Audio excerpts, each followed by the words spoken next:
In our last segment, Kyle Mellon from Tri-State Basement Repair explained the process for selecting a contractor and offered some advice for comparing different estimates. Now let's head to the basement where our hardworking crew has begun the process of solving this homeowner's basement water problem. Well, Kyle, it looks like the guys are making some great headway down here. What are they, about 2 hours into it? Yeah, they're working hard, that's for sure. Okay, before we get into the process of laying the drain tile itself, what's gotten us to this stage? Well, initially we had the homeowner move all of her items away from the wall towards the center of the floor to give our crew enough space to work. So right here you see that we've covered her items with plastic to ensure that they don't get dust all over them. The stairs and the floor above leading outside was covered with plastic. You noticed that when we came down. And we've installed a negative air machine, which, you'll notice there's really not a lot of dust to speak of down here, despite all the jackhammering that's been going on up to this point. It is amazing how clean the air quality is down here when you think of just that. All the jackhammering that's going on, it's dirty, dusty, back-breaking work, yet it's relatively clean, and I really like the fact that you guys take the time to cover everything up. She did a great job of moving everything away from the wall. Absolutely. But you guys go that extra step, cover it all up. I really like that. Right. Okay, about the process itself. It looks like they're starting in the corner with the sump crock. Why is that? Well, the sump crock is going to be in the deepest part of the drain tile system, and then we're going to jackhammer out from there and run the drain tile to it. You want to make sure that the water is able to run downhill towards where the sump pump is. Okay, so you're saying this is the lowest, and at the far corner, kitty corner to here will be the high point? It will be. And then all the drain tile will drain down here so you have good flow into the crock? Absolutely.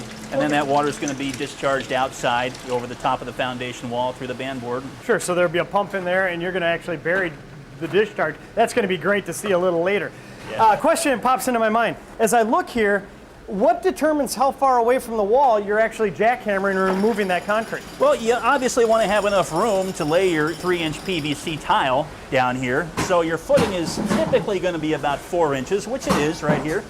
And this is your footing. It's here to basically support the walls and keep the house from settling and sinking into the mud and dirt over the course of time.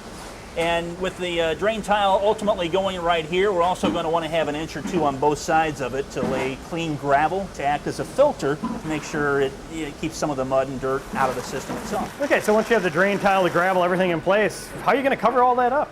We'll concrete it back over the top, and it's going to look pretty similar to this. There'll be a slight discoloration with the new concrete versus the old, but it'll be a nice smooth seam. And most importantly, the homeowners aren't going to have to worry about water in their basement anymore. That's absolutely right. Okay, what about down here where the guys are working? There's a partition wall. How do you deal with an obstruction like this? Well, that's actually not a problem at all, Stu. Our guys will simply jackhammer on this side of the wall, break up that concrete as much as possible. Then they'll move the jackhammer on the other side of this partition wall and knock that out, and that concrete will come right out, and then they can dig underneath and continue the trench. Boy, you make it sound so easy, but I suppose it's imperative that you have one continuous loop of drain tile, and you guys are used to working in settings like this. Yeah, that's absolutely critical. Well, fortunately in this basement, there aren't too many of these obstructions. It looks like it's just this room over here. Sure.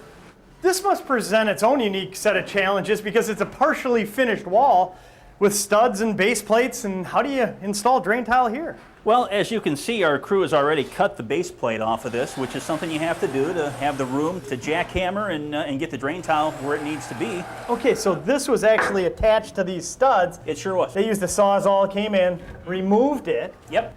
And you're now able to remove all that concrete in there and install the system? Absolutely, and then in the end, when the concrete's all over the top and dry, the homeowner can come back in with this, lay it back in place, and then just toenail it back into the studs. Okay, you make it sound, again, pretty easy.